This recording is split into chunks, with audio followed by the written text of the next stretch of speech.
Hello everyone, welcome to Biobloom with Shelja. आज हम करेंगे topic human respiratory system.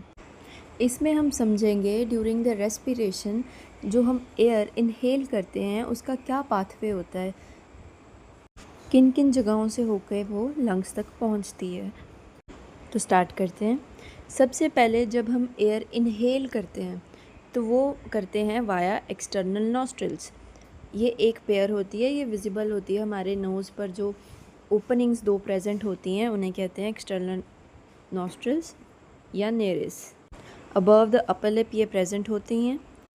Nasal passage से होते होते ये पहुंचती हैं नेज़ल चैम्बर में, जिसे हम नेज़ल कैविटी भी कहते हैं। नेज़ल चैम्बर जो होता है इसमें होते हैं फाइन हेयर्स, छोटे छोटे हेयर्स होते हैं और म्यूकस प्रेजेंट होता है।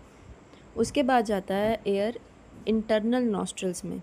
ये छोटे छोटे ग्रीन कलर के डॉट्स हैं ना, ये इंटरनल नॉस्ट्रल्स हैं। जिस तरीके से दो एक्सटर्नल नॉस्ट्रल्स हैं वैसे ही दो इंटरनल नॉस्ट्रल्स भी प्रेजेंट होती हैं।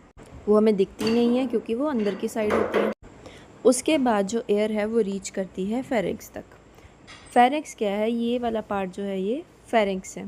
फेरिंक्स कॉमन पैसेज है for the food and air. जैसे ये नोज़ है, यहाँ से एयर अंदर आएगी, ये माउथ है, यहाँ से खाना अंदर आएगा।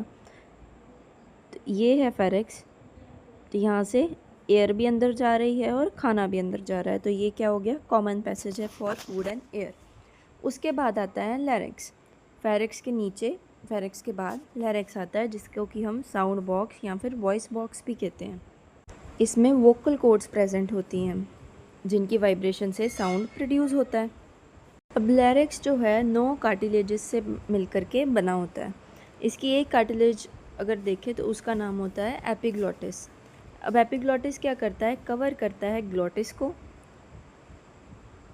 During the swallowing of food. अब ग्लॉटिस क्या है? ट्रैकिया की ओपनिंग को कहते हैं ग्लॉटिस। ट्रैकिया क्या है? विंड पाइप है। अब विंड पाइप में तो एयर ही जाएगी ना, तो इसलिए कहीं उसमें खाना ना चले जाए ड्यूरिंग द स्वॉलोइंग, ये क्या करता है? ट्रैकिया की ओपनिंग को, जिसको कहते हैं ग्लॉटिस, उसको कवर करता है। ये एक फ्लैप लाइक स्ट्रक्चर होता है, यहाँ पर दिखाया हुआ है। ये रहा लैरिंक्स, उसकी एक कार्टिलेज ये रही एपिग्लॉटिस, और इसने क्या कर रखा है? एक फ्लैप लाइक स्ट्रक्चर ये है जो कि कवर करता है ग्लॉटिस को। यहाँ ग्लॉटिस आना था। उसके बाद जो एयर है वो जाती है ट्रैकिया में। ट्रैकिया क्या है? विंड पाइप कहते हैं इसको। विंड पाइप है तो सिर्फ एयर ही यहाँ पर एंटर कर सकती है। इसमें क्या होती है? Incomplete C shaped cartilaginous rings present होती हैं। होने को कम्प्लीट इस तरीके से हो तो वो कंप्लीट हुई, ये इनकम्प्लीट होती हैं, यानी कि सी शेप्ड इस तरीके से प्रेजेंट होती हैं। वेंट्रल साइड पे प्रेजेंट होती हैं ये। अब ये क्यों प्रेजेंट है? हम ताकि ये कोलैप्स ना कर जाए। ये एक पाइप है, सिंपली एक विंड पाइप है, तो ये कोलैप्स ना कर जाए, इसलिए ये C shaped cartilaginous rings present होती हैं। Incomplete dorsally due to the presence of oesophagus. अभी आगे वाली साइड तो प्रेजेंट है, तो पीछे क्यों नहीं प्रेजेंट है? क्योंकि पीछे होता है ईसोफेगस।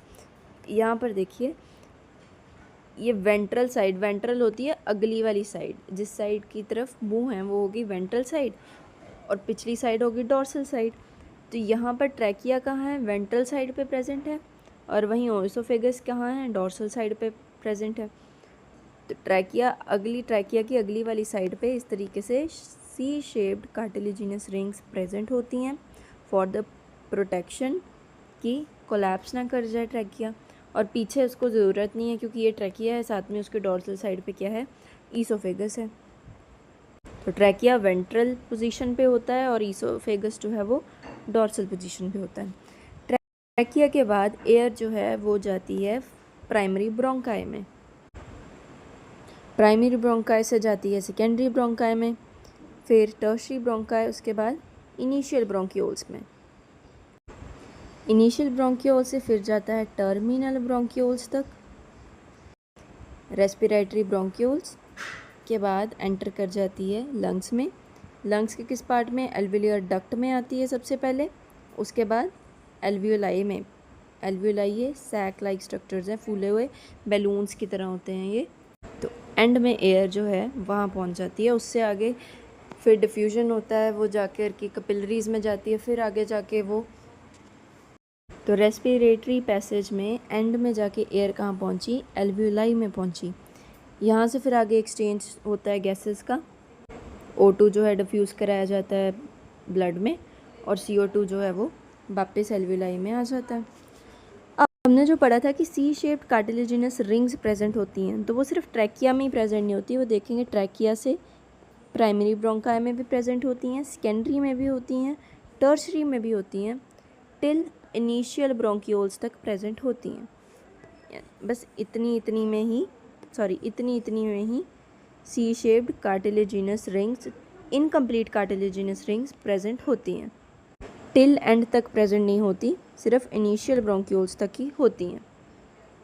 आगे टर्मिनल ब्रोंक्यूल में भी कोई रिंग नहीं है, और रेस्पिरेटरी ब्रोंक्यूल में भी कोई रिंग नहीं है। फिर एल्वियोलाई से क्या होता है, एक्सचेंज ऑफ गैसेस हो जाती हैं।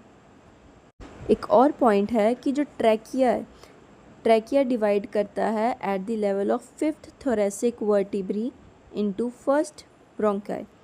हमारी बॉडी में 12 थोरेसिक वर्टिब्री प्रेजेंट होती हैं, उनमें से भी 5th नंबर पर क्या करता है ट्रैकिया, 5th नंबर पर ट्रैकिया जो है वो डिवाइड करता है इनटू प्राइमरी ब्रोंकाई।